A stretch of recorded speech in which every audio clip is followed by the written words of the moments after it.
स्वागत है दोस्तों आपका हमारे चैनल अंकित स्टडी पॉइंट में। आज की इस वीडियो में हम क्लास 11th ज्योग्राफी का चैप्टर फर्स्ट के मोस्ट इम्पोर्टेंट क्वेश्चन करेंगे, जिसका नाम है भूगोल एक विषय के रूप में। आइए हम स्टार्ट करते हैं अपनी वीडियो को।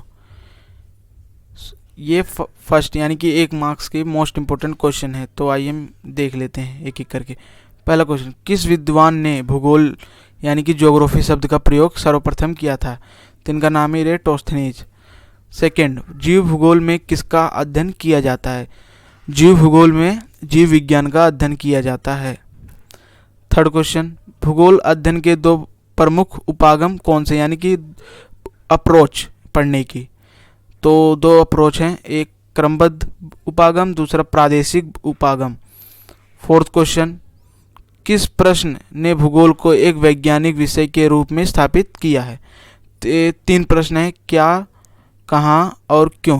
इन तीनों प्रश्नों ने भूगोल को एक वैज्ञानिक विषय के रूप में स्थापित किया है। तो 5th क्वेश्चन, मानव भूगोल के अंतर्गत कौन कौन सी प्रमुख उपशाखा शामिल हैं? तो आइए हम देख लेते हैं। सांस्कृतिक भूगोल, सामाजिक भूगोल, जनसंख्या भूगोल आदि। ये कुछ ही मैंने यहाँ नाम उठाए हैं, वैसे तो बहुत सारी हैं, लेकिन ये मेनली हैं जो मानव भूगोल के अंतर्गत इनकी प्रमुख उपशाखा हैं। तो 6th क्वेश्चन, विषय वस्तु अप्रोच यानी कि उपागम किस भूगोलवेत्ता द्वारा दिया गया है? तो इनका नाम है Alexander von Humboldt. 7th question, भूगोल हमें पृथ्वी एवं जल पर निवास करने वालों का बोध कराता है, यह विचार किसका है? तो ये स्टेराबो का है। 8th क्वेश्चन, प्रादेशिक भूगोल की खोज किसने की? इसकी खोज रीटर ने की थी। तो ये 9th और 10th क्वेश्चन MCQs हैं, तो आइए हम देख लेते हैं। निम्नलिखित में से कौन सा भौतिक भूगोल की शाखा नहीं है? तो इसमें मानव शास्त्र जो है भौतिक भूगोल की शाखा नहीं है, क्योंकि ये मानव शास्त्र है जिसका अध्ययन भौतिक भूगोल में नहीं किया जाता। इसमें जलवायु विज्ञान, जल विज्ञान, भू आकृति विज्ञान का अध्ययन किया जाता है भौतिक भूगोल में। मानव शास्त्र का अध्ययन नहीं किया जाता, तो इसकी शाखा नहीं है। 10th क्वेश्चन देख लेते हैं हम। निम्नलिखित में से किस लक्षण को भौतिक लक्षण कहा जाता है? तो इसमें है ऑप्शन हमारा पठार। ये भौतिक लक्षण है क्योंकि ये प्राकृतिक द्वारा बनाया हुआ है पठार, और सड़क मैन मेड है। जल उद्यान भी लगभग इंसानों के द्वारा संभव हो रहा है। बंदरगाह भी इंसानों ने बनाया, तो ये मानव में आ जाते हैं, तो ये पठार भौतिक में आ जाता है, तो ये भौतिक लक्षण है ये। तो आइए हम आगे बढ़ते हैं। अब यहाँ से दोस्तों 2, 3 and 5 marks most important question start हो रहे हैं।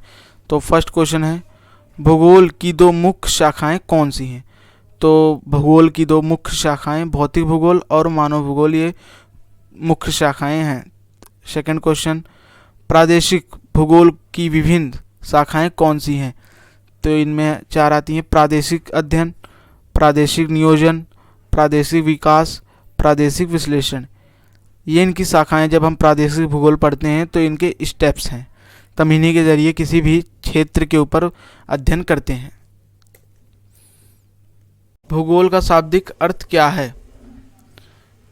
भूगोल शब्द 2 शब्दों से मिलकर बना है, भू जमा गोल।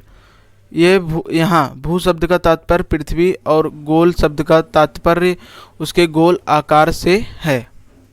4th क्वेश्चन, क्या, कहाँ और क्यों वर्गों के प्रश्नों का वर्णन कीजिए जिनका उत्तर भूगोल देता है?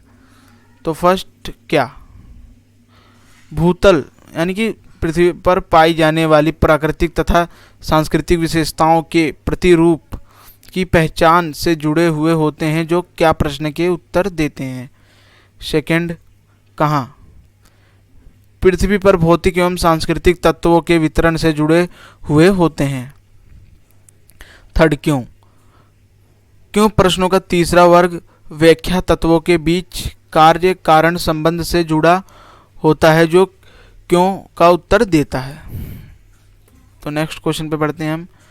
5th क्वेश्चन, हमें भूगोल विषय का अध्ययन क्यों करना चाहिए, यानी कि हमें भूगोल सब्जेक्ट का अध्ययन क्यों करना चाहिए?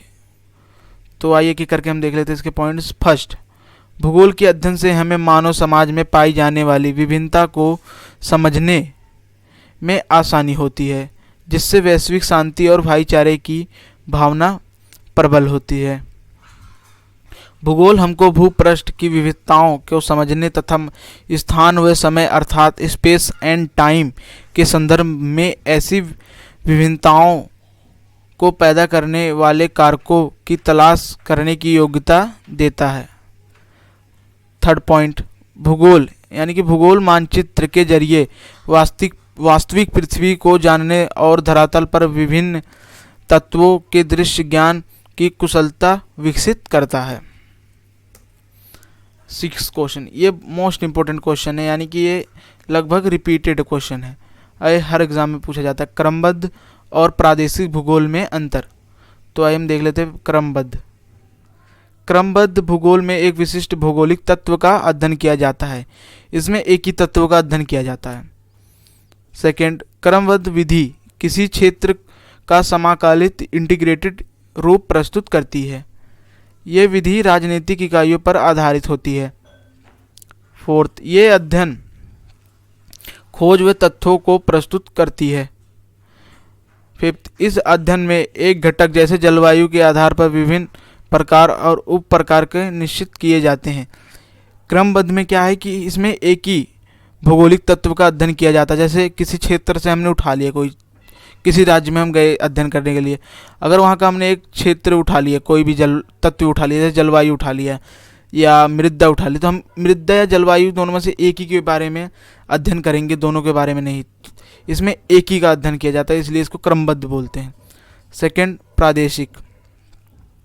प्रादेशिक भूगोल में किसी एक प्रदेश की सभी भौगोलिक तत्वों के संदर्भ में इकाइयों के रूप में अध्ययन किया जाता है। इसमें सभी इकाइयों का अध्ययन किया जाता है। जैसे हम किसी राज्य में गए, जैसे हम उत्तर प्रदेश में गए, उत्तर प्रदेश में पाए जाने वाले सभी भौगोलिक तत्वों का अध्ययन इसमें किया जाएगा। ये नहीं कि हम एक ही तत्व का अध्ययन करें।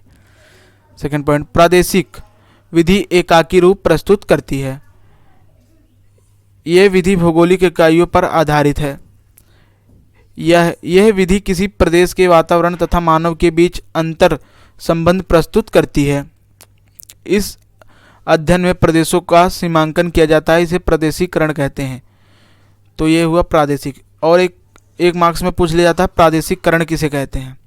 तो प्रदेशों के सीमाओं का सीमांकन करने को प्रादेशिकरण कहते हैं। आई होप दोस्तों ये आपको क्वेश्चन अच्छे से समझ आया होगा। 7th क्वेश्चन, भूगोल किस प्रकार ऐतिहासिक घटनाओं को प्रभावित करता है। यानी कि भूगोल किस प्रकार ऐतिहासिक घटनाओं को प्रभावित करता है। तो कुछ फैक्टरों से प्रभावित करता है। दूरी, क्षेत्रीय विस्तार। थर्ड, विस्तृत समुद्र। फर्स्ट, दूरी ने विश्व इतिहास को बदलने में एक प्रभावशाली कारक का काम किया है। सेकंड, क्षेत्रीय विस्तार ने युद्ध के दौरान विशेषकर पिछली शताब्दी में अनेक देशों को सुरक्षा प्रदान की है। क्षेत्रीय विस्तार ने पिछले शताब्दी में अनेक देशों को सुरक्षा प्रदान की है। थर्ड पॉइंट, विस्तृत समुद्र यानी कि फैला हुआ विस्तार में समुद्र। विशाल समुद्र ने नए विश्व प्रदान कर उसकी भूमि को युद्ध से बचाया है। तो आई होप दोस्तों आपको क्वेश्चन समझ आया होगा। तो हमारी वीडियो होती है ख़त्म। ऐसे ही और मोस्ट इंपॉर्टेंट क्वेश्चन के लिए सब्सक्राइब करें हमारे चैनल अंकित स्टडी पॉइंट को।